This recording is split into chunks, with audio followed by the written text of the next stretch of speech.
عزیزو ہر سال کی طرح اس سال بھی لاکھوں کی تعداد میں لوگ حج کرنے کے لیے جا رہے ہیں، اور یہ جانے والے حضرات جا کر کے طواف بھی کریں گے، صفا مروہ کی سعی بھی کریں گے، حجر اسود کو بھی چومیں گے، دیگر ارکان حج کو بھی ادا کریں گے۔ میرے عزیزو حج جو اسلام کے فرائض میں سے ایک فرض ہے جو صاحب استطاعت کو ادا کرنا ہی کرنا ہے، اگر وہ نہیں کرے گا تو قیامت کے دن اس کے بارے میں اس کو حساب دینا پڑے گا۔ لاکھوں لوگ ہر سال جاتے ہیں، اس سال بھی لاکھوں کی تعداد میں لوگ پہنچ رہے ہیں، اور تمام تر سفر کی پریشانیاں اٹھانے کے بعد میں اور تمام تر وہاں پر بھیڑ میں اپنے آپ کو ثابت کرنے کے بعد میں، وہاں پر طواف کرنے کے بعد میں، وہاں پر تمام ارکان حج کو ادا کرنے کے بعد میں، یہ کسی کو معلوم نہیں ہے کہ کس کا حج قبول ہو رہا ہے یا نہیں ہو رہا ہے، لیکن ہاں نیک نیت کے ساتھ میں اگر کوئی صرف اللہ کی رضا حاصل کرنے کے لیے وہاں پہنچا ہوگا تو رب کریم یقیناً اس کے حج کو قبول فرمائے گا۔ لیکن یاد رکھنا میرے عزیزو، اگر کوئی اپنے ماں باپ کا دل دکھا کر حج کرنے کے لیے جا رہا ہے تو اس کا حج قبول ہونے والا نہیں ہے۔ اور صرف بات حج کی نہیں ہے، اگر تم کسی کا دل دکھانے کے بعد میں، کسی پر ظلم کرنے کے بعد میں، کسی کی زمین کو مارنے کے بعد میں، کسی کو ستانے کے بعد میں نمازوں کی پابندی کرتے ہیں یا دیگر آپ فرائض کو ادا کرتے ہیں تو یاد رکھنا یہ آپ کے فرائض قبول ہونے والے نہیں ہیں، کیونکہ صرف نمازوں سے بخشش نہیں ہو جائے گی، صرف حج کرنے سے معافی نہیں مل جائے گی، صرف زکوٰۃ دینے سے معاملہ حل نہیں ہو جائے گا۔ میرے عزیزو، آپ کو تمام تر وہ اعمال بھی کرنے پڑیں گے کہ جس کے بارے میں اسلام نے ہمیں حکم دیا ہے، آپ کو حقوق بھی ادا کرنا پڑیں گے۔ اسلام نے ہمیں حق بتائے ہیں کہ کس کا کیا حق ہے، اگر آپ وہ حق ادا نہیں کرتے ہیں، حق تلفی کرتے ہیں، حق مارتے ہیں کسی کا، حق مارنے کے بعد میں اگر آپ حج کرنے کے لیے جا رہے ہیں تو یاد رکھنا آپ کا حج قبول ہونے والا نہیں ہے۔ حضرت مالک بن دینار رضی اللہ تعالیٰ عنہ آپ حج کرنے کے لیے گئے، آپ نے کیا دیکھا کہ لاکھوں کا مجمع ہے، لاکھوں لوگ کعبے کا طواف کر رہے ہیں، لاکھوں لوگ آپ کو نظر آئے۔ آپ نے رب کی بارگاہ میں عرض کی، اے اللہ ان کا حج تو نے قبول فرما لیا ہے۔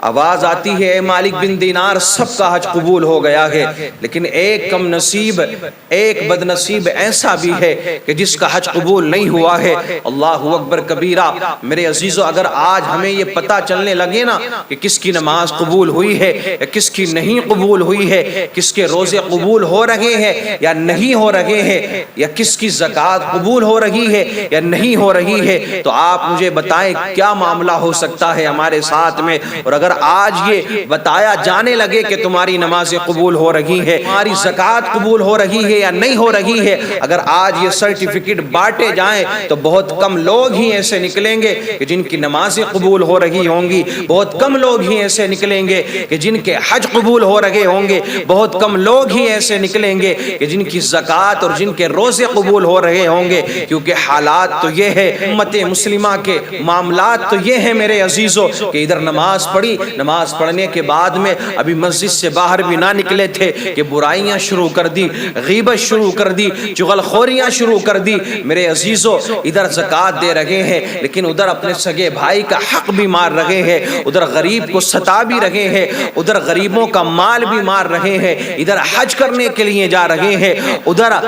لوگوں پر ظلم و ستم بھی کر رہے ہیں، ادھر لوگوں کی حق تلفی کر رہے ہیں، لوگوں کی زمینیں مارنے کے بعد میں، لوگوں کے پیسے مارنے کے بعد میں تمام تر ارکان کو ادا کرنے کے لیے جا رہے ہیں۔ تو مجھے آپ بتائیں کہ اس طریقے سے نماز پڑھنا، اس طریقے سے حج کرنا، اس طرح سے زکوٰۃ کو ادا کرنا یہ قبول ہوگا؟ ہرگز قبول نہیں ہوگا۔ حضرت مالک بن دینار عرض کرتے ہیں، مولا کون ہے وہ بد نصیب شخص کہ جس کے حج کو تو نے قبول نہیں فرمایا ہے؟ نام بتا دیا گیا کہ اس شخص کا نام ہے محمد بن ہارون بلخی۔ حضرت مالک بن دینار نے اس شخص کو ڈھونڈنا شروع کر دیا، تلاش کرنا شروع کر دیا۔ ہر دیش کی بلڈنگ الگ الگ ہے، ہر دیش کے خیمے الگ لگے ہوئے ہیں۔ حضرت مالک بن دینار نے تلاش کرنا شروع کر دیا کہ بلخ کے رہنے والے کہاں پر موجود ہے۔ آپ پوچھتے پوچھتے محمد بن ہارون بلخی کے پاس میں پہنچے۔ آپ نے کیا دیکھا کہ وہ بندہ اللہ کی عبادت کر رہا ہے، زار و قطار اس کی آنکھوں سے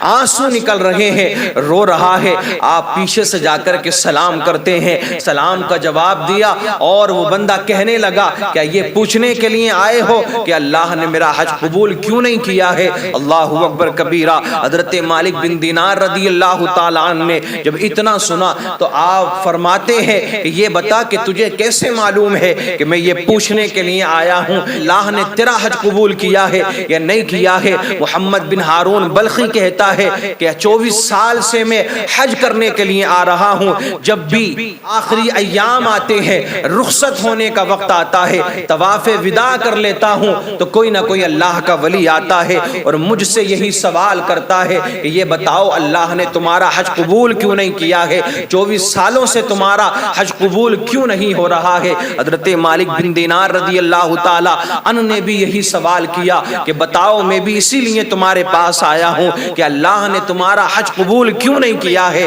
اور 1-2 سال نہیں بلکہ تمہیں 24 سال ہو چکے ہیں لیکن تمہارا حج قبول نہیں ہوا ہے۔ وہ شخص انکار کرتا رہا، حضرت مالک بن دینار اصرار کرتے رہے کہ تجھے بتانا پڑے گا کہ تیرا حج قبول کیوں نہیں ہو رہا ہے۔ تمام تر پریشانیاں تو اٹھاتا ہے، طواف کرتا ہے، حجر اسود کو چومتا ہے، صفا مروہ کی سعی کرتا ہے، دیگر ارکان حج کو ادا کرتا ہے۔ اللہ اکبر کبیرہ۔ میرے عزیزو وہ اللہ بھی کتنا بے نیاز ہے۔ ایک طرف تو یہ فرمایا گیا کہ جاؤ اپنے گھر چلے جاؤ اور اپنے ماں باپ کے چہرے کو مسکراہٹ کے ساتھ میں دیکھ لو، تمہیں حج مقبول کا ثواب عطا فرماؤں گا۔ اللہ اکبر کبیرہ۔ یہاں لاکھوں روپے خرچ کرنے کے بعد میں پتہ نہیں چلتا کہ قبول ہو رہا ہے یا نہیں ہو رہا ہے، لیکن وہ رب کتنا کریم ہے کہ اس نے یہ سعادت عطا فرمائی ہے اپنے نیک بندوں کو کہ وہ اگر ماں باپ کے چہرے کو ایک بار میں مسکراہٹ کے ساتھ میں دیکھ لیں تو اللہ اس کو حج مقبول کا ثواب عطا فرماتا ہے۔ وہ شخص عرض کرنے لگا اے مالک بن دینار، میں بڑا امیر کبیر شخص تھا، مال و دولت کی کوئی کمی نہ تھی، بے حساب اللہ نے مال عطا فرما رکھا تھا، بے حساب رب کریم نے دیا تھا، اسی مال کی وجہ سے میں غلط راستوں کی طرف جانے لگا، شراب نوشی کرنے لگا، دیگر برے اعمال کرنے لگا۔ ایک روز میری قسمت پھوٹی تھی کہ نشہ کرنے کے بعد میں جب میں اپنے گھر آیا، رمضان کا مہینہ تھا، میری ماں تندور کے قریب بیٹھ کر روٹیاں بنا رہی تھی، عصر کا وقت تھا، میں نے اپنی ماں سے کھانا مانگا، میری ماں کہتی ہے تجھے شرم نہیں آتی ہے کہ رمضان کا مہینہ ہے، روزے تو نہیں رکھتا ہے، لیکن کم سے کم ان کا تو خیال کر کہ جو لوگ روزے رکھتے ہیں اس رمضان کے مہینے کا تو ادب کر۔ میں نشے کی حالت میں تھا، جب میں نے اتنا سنا تو اپنی ماں کے زور سے تھپڑ مارا اور میری ماں تنور میں گر جاتی ہے اور اس کا انتقال ہو جاتا ہے۔ اللہ اکبر کبیرہ۔ لوگوں نے مجھے کمرے کے اندر بند کر دیا، ایک دن گزرا، رات گزری، اگلے دن ظہر کے وقت میں جب میری آنکھ کھلی تو میں کیا دیکھتا ہوں کہ میری شریک حیات، میری گھر والی اپنے کپڑوں کو پیک کر رہی ہے، اپنا سامان رکھ رہی ہے، الماری سے کپڑے نکالنے کے بعد میں اپنے سامان کو تیار کر رہی ہے۔ میں نے اس سے سوال کیا یہ بتا کہ تو یہ کپڑے رکھنے کے بعد میں کہاں جا رہی ہے؟ تو میری شریک حیات کہتی ہے، میری اہلیہ کہتی ہے کہ میں اس گھر کو ہمیشہ کے لیے چھوڑ کر کے جا رہی ہوں۔ اللہ اکبر کبیرہ۔ میں نے اس سے سوال کیا چھوڑنے کی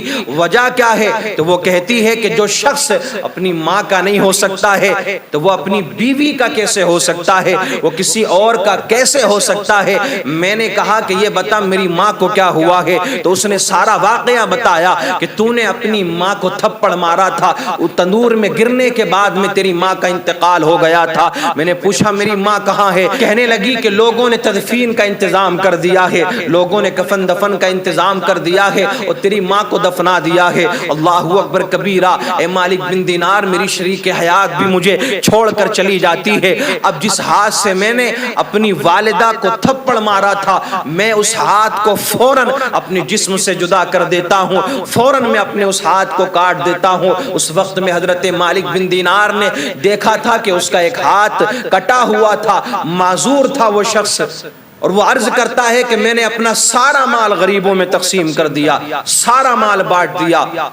اور میں اللہ کی راہ میں نکل گیا۔ اب ہر سال آتا ہوں،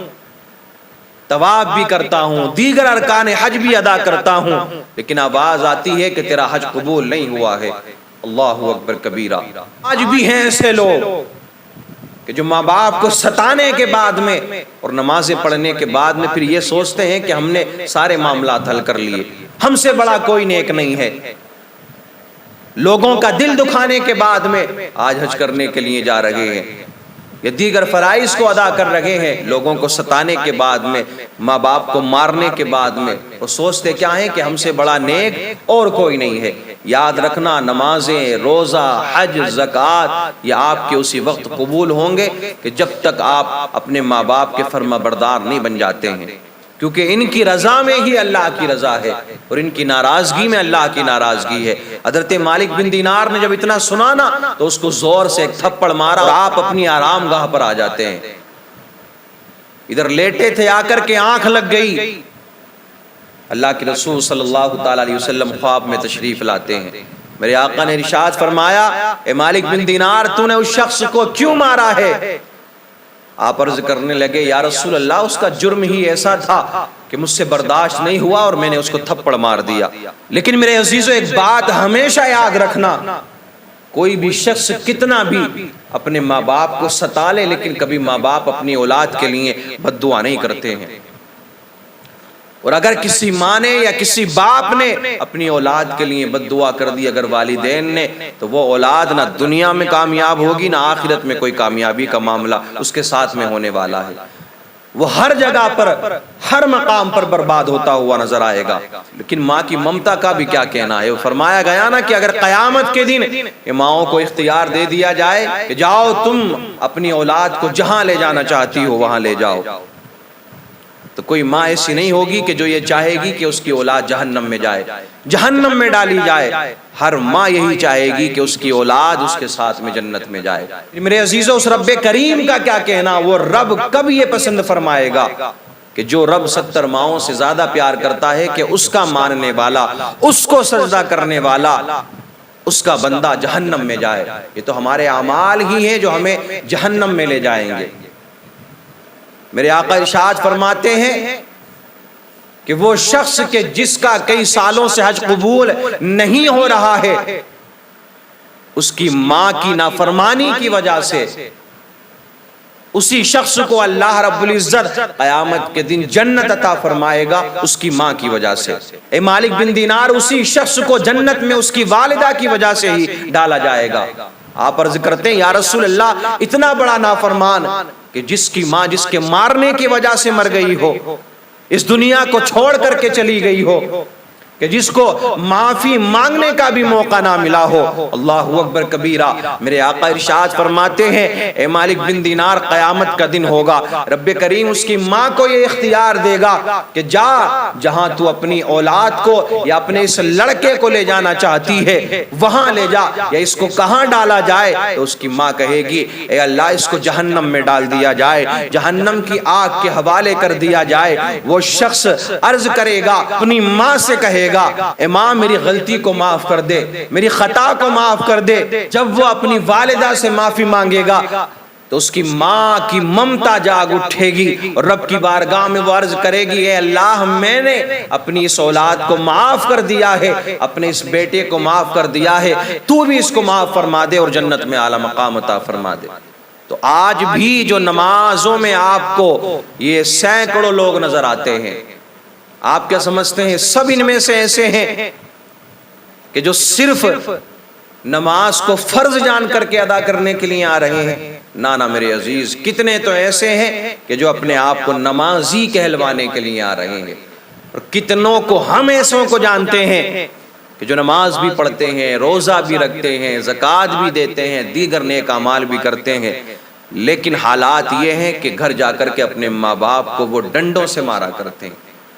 گالیاں دیا کرتے ہیں، بدتمیزی اپنے ماں باپ کے ساتھ میں کیا کرتے ہیں۔ صرف نماز پڑھنے کے بعد میں یہ نہ سمجھ لیں کہ ہم بہت بڑے نیک ہو گئے، زکوٰۃ دینے کے بعد میں یہ نہ سمجھ لیں، حج کرنے کے بعد میں یہ نہ سمجھ لیں، آپ کو دیگر اعمال بھی کرنا پڑیں گے، سب کے حقوق بھی ادا کرنا پڑیں گے، اور سب سے پہلی چیز اللہ کی ذات پر بھروسہ رکھتے ہوئے نیک نیت کے ساتھ میں نیک عمل اگر ہم اور آپ کرتے ہیں تو انشاءاللہ العزیز وہی عمل اللہ کی بارگاہ میں قبول ہونے والا ہے۔ عمل کرنا ہمارا کام ہے، قبول کرنا نہ کرنا یہ رب کریم کا معاملہ ہے میرے عزیزو۔ اس کی ذات پر بھروسہ رکھتے ہوئے تمام تر نیک اعمال جب ہم کریں گے، لوگوں سے محبت کے ساتھ میں پیش آئیں گے، سب کے حقوق کو ادا کریں گے، تو یقیناً ہمارا ہر عمل اللہ کی بارگاہ میں قبول ہوگا۔